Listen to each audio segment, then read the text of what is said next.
Stiglo je proleće, a sa njim i onaj poznati osjećaj, prolećni umor, malaksalost, nedostatak energije i pad imuniteta česti su pratioci ovog prelepog godišnjeg doba.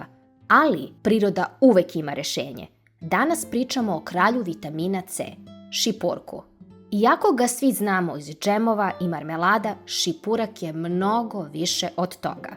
On je prava riznica zdravlja koja se vekovima koristi kao prirodni štit organizma. Pored ogromne količine vitamina C, on sadrži vitamine A, K, B2, kao i važne minerale poput gvožđa, kalijuma i magnezijuma. Evo zašto je šipurak idealan baš sada. Njegova kombinacija vitamina i kiselina je savršeno uskladljena. On ne samo da podiže imunitet, već pomaže kod reumatskih bolova, deluje kao diuretik i nezamenljiv je kod anemije. On je vaš saveznik protiv infekcija, prehlada i onog dosadnog osjećaja iscrpljenosti. Međutim, postoji jedna zamka. Većina ljudi ga priprema pogrešno i tako uništi ono najvrednije u njemu. Pravilna priprema je ključna. Vitamin C je izuzetno osetljiv na visoke temperature. Da biste izvukli maksimum, zaboravite na prelivanje ključalom vodom. Evo pravog puta. Prvi i najvažniji korak, šipak uvek prelivamo hladnom vodom. Na 2 kašike usitnjenog ploda ide oko 250 ml vode. A sada strpljenje. Ostavite ga da odstoji bar 2 sata, a idealno bi bilo preko noći.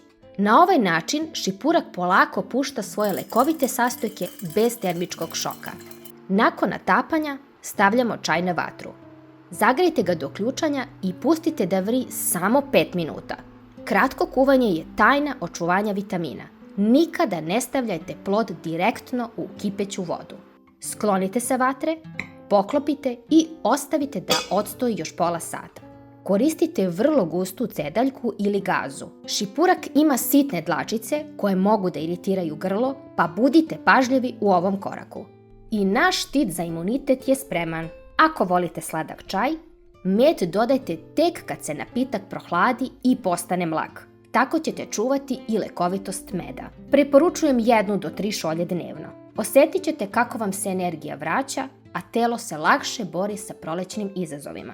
Hvala vam što ste gledali. Ako vam se dopao ovaj recept, podelite ga sa prijateljima i ne zaboravite da se pretplatite na kanal za još prirodnih saveta. Želim vam zdravo i energično proleće.